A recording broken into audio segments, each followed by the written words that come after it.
Hello friends, welcome back to my channel where we make pretty costumes and things. You read that title. Yes, I am making the famous combinations from the Met Museum. This is the first video in my series on making Nadja from What We Do in the Shadows, and my main goal for this costume is to make each of the garments historical-ish. Or, as my friend Noelle from Costuming Drama would say, historically adequate. So, like all of my multi-layered projects, I have decided to start from the inside and work my way out. From the inside out, there the answer lies. I have purchased this pattern from Pattern Cost Patterns, linked below, and I plan to use cotton voile from Fabric Wholesale Direct as the main fabric for this project. I also have a bunch of this lace left over from my Glinda petticoat that I could trim down and use for like the frills on the combinations. There is one problem: I would need to dye it. However, I've always wanted to tea dye something, so that means we get to have a tea dyeing party. But before we can get this party started, I need to gather some supplies first. We're here at Target. We're here to get paper, tape, tea, and possibly peruse the dollar spot for some Halloween decor. Is this just an excuse for me to go Halloween decor hunting? Yes. Is the only thing getting me through the summer months the thoughts of pumpkin-scented candles, sweaters, and fall leaves? Yes. I rest my case. Let's go. In typical Target fashion, you can see that we got way more and this bath mat than we needed. Whatever, here we go. I'll see you at home. Welcome to my tea dyeing party. Today, we are dyeing this, and this, just to be a few shades darker or like more ivory or off-white, whatever color we're calling it. We are using 7 tea bags for this. I'm doing about 1/8 of a cup of vinegar, and then I am bringing my pot of water to a boil. I will be steeping my tea bags for 15 minutes. Once they have steeped, I'll take the tea bags out and put my fabric in, and I'll probably keep them in for 30 minutes and check them. Online, it says that tea dyeing synthetic fabric is very difficult and that it might not take to the tea dye very well, so we're gonna do the best we can. I figured if this fails or if I can't get the color that I want, I can always dye it with a little bit of brown dye that I bought last week at Joann Fabrics. I think this will work though. I'm not super concerned. We're not trying to get the darkest shade of like off-white. We're just trying to get a few shades darker. So let's go. My tea is now a fresh pot of tea that we are not going to drink because that sounds disgusting, vinegar and tea. But we are going to add our lace, adding our lace.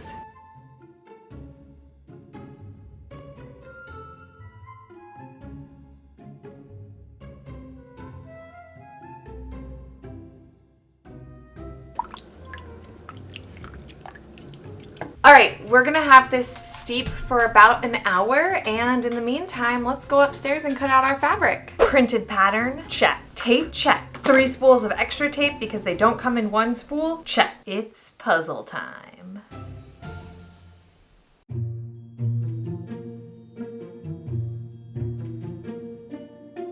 So remember how the internet was like, oh, it like doesn't take well to dye if you use a synthetic blah blah blah blah blah. Like, mind you, this is how dark we were trying to go, like not super dark, and this is like whoa. This one I think I might be able to just make work. Like, that's not too bad. I'm going to now bleach this and see if I can get this any lighter, because it's so dark. Like, this is way too dark. So we're gonna bleach it, and if I can't get it any lighter, we'll either use white or come up with something else. All right, so the bleach helped a little bit. It is not perfect, but it's an undergarment. I don't know why I'm holding myself at such a high standard for something that goes underneath a bunch of other things. But this is how our insertion lace turned out. This is our wider lace. Now I'm going to fix up this lace to get it ready to start placing on all of these pieces. So yeah.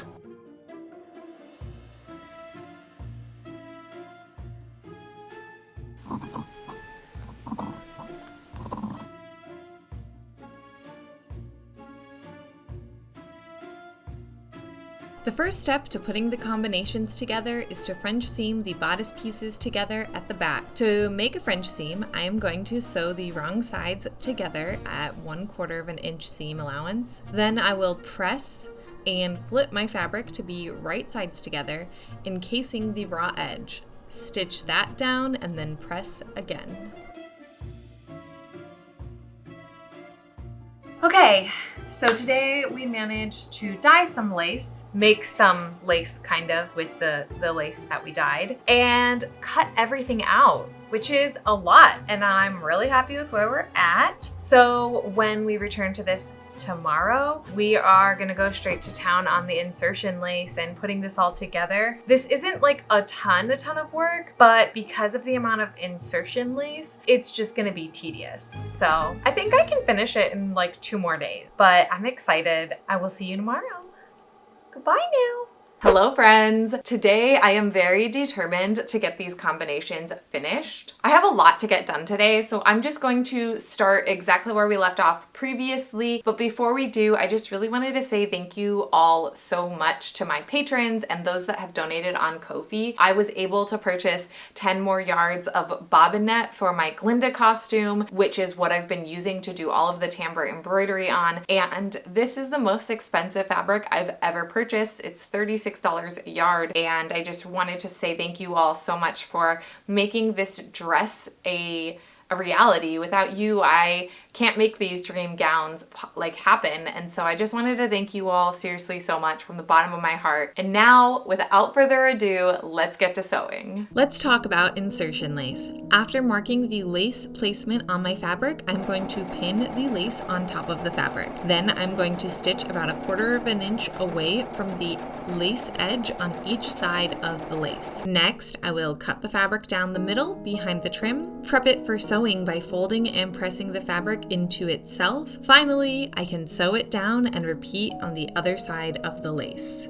Now I need to hem the bottom of the bodice and add a gathering stitch, as well as hem the top behind the lace placement. I will also sew the front lace insertion piece before pinning the bodice section to my shirt and measuring the length of the straps.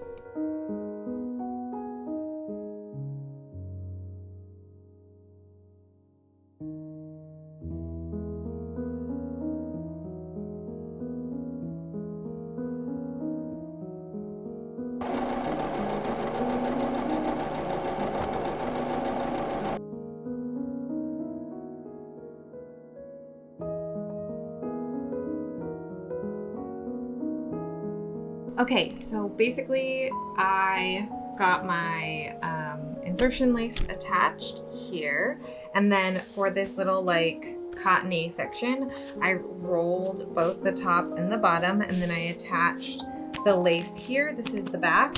I also put a gather stitch in, so now I'm going to line this centerpiece, which is just French seamed together, up with this centerpiece here, and then gather outward so that like they all gather down and fit into this, and then sew it onto that.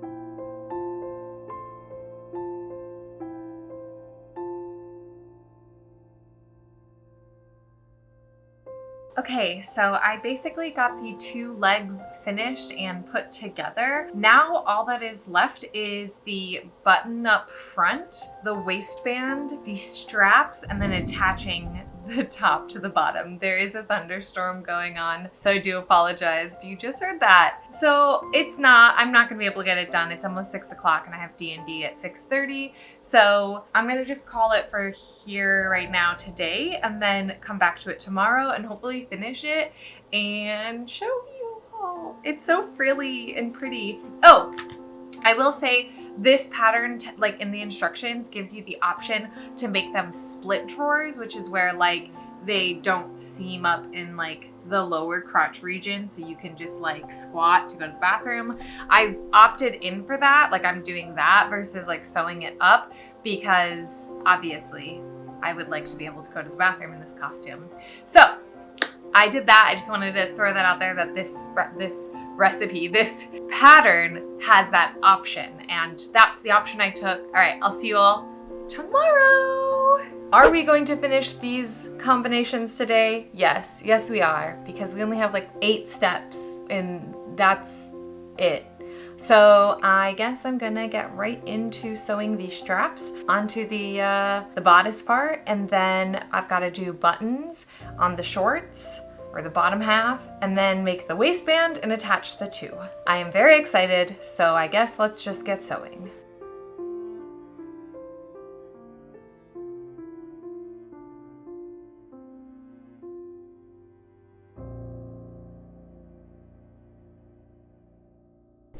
Okay, this step was a bit confusing. This is kind of like the waistband, but I think I figured it out. So basically I took one of the waistband like layers, which is this like cotton fabric, and I folded it to match the same width as the lace that I've been using, the insertion lace. So then on the top here, I have the insertion lace, and on the bottom I have the cotton, like the cotton voile layer with the little area tucked up, and in between that are the pants, if that makes sense. So these are the pants part, the bottom half. So I'm going to sew this down on the top, or on the bottom here, basically attaching the waistband to the pants. And then in this space between the lace and the voile, I will tuck and gather down the bodice and tuck it into this space, and then top stitch that down. Hopefully that'll work, and then once that's done, all I have to do is add a ribbon through this and a hook behind this, and we're good. So I think we're close. Fingers crossed.